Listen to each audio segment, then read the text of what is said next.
1, fire!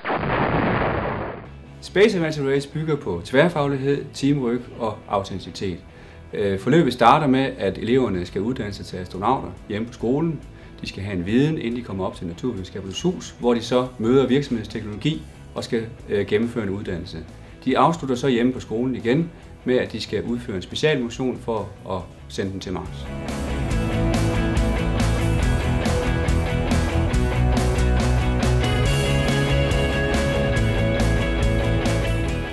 At være astronaut er utroligt hårdt arbejde. I øjeblikket er det næsten som at være tilbage i skolen. Jeg har klasser fra 9 om morgenen til 6 om aftenen med masser af faglig træning inden for fag som biologi, fysik, astronomi og medicin. Derudover har vi også en masse fysisk træning. Vi løber, vi cykler, vi svømmer og vi klatrer. Og det kræver utroligt gode samarbejdsevner og kommunikationsevner. Her er jeres chance for at prøve kræfter med det at være astronaut og planlægge jeres egen rejse til Mars.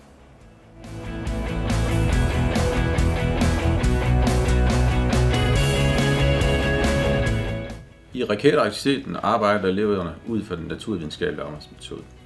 De arbejder meget praktisk og skal blandt andet prøve at affyre deres egen raket. Under affyringen kan de arbejde med at ændre på trykket, ændre på vandvinklen og ændre på den vinkel, de affyrer raketten med.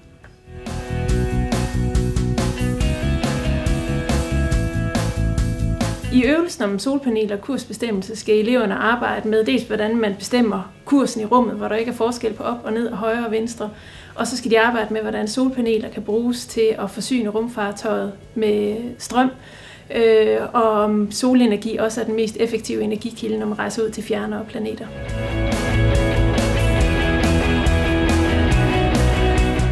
Vi har bygget et rumlaboratorium, hvor eleverne skal sidde på en kondicykel, og de sender nogle data op til kontrolcentret, som eleverne skal analysere, og formålet er, at de skal få en bedre forståelse for sammenhæng mellem ilt og puls og arbejdsbelastning.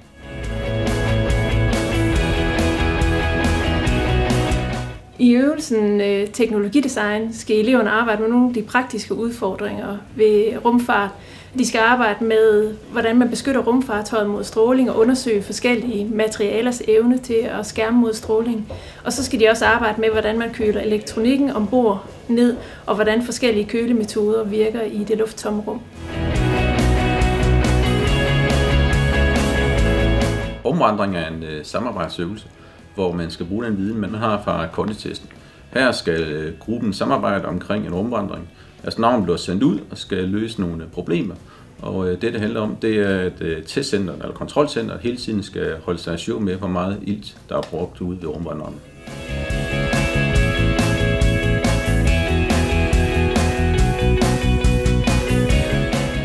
Det, der har været godt ved Space Adventure Race, det har været, at man er kommet sådan lidt uden for skolen, og samtidig også har lært noget, mens man har haft det sjovt, og prøve noget lidt anderledes undervisning. Det er jo fedt ved det her projekt, det var jo at komme ud og prøve noget praktisk, og arbejde sammen, og noget andet, end at sidde derhjemme i skolen.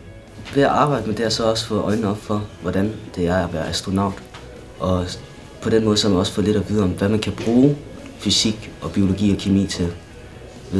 Man kan bruge det til noget sjovt, i stedet for bare at sidde og læse bøger.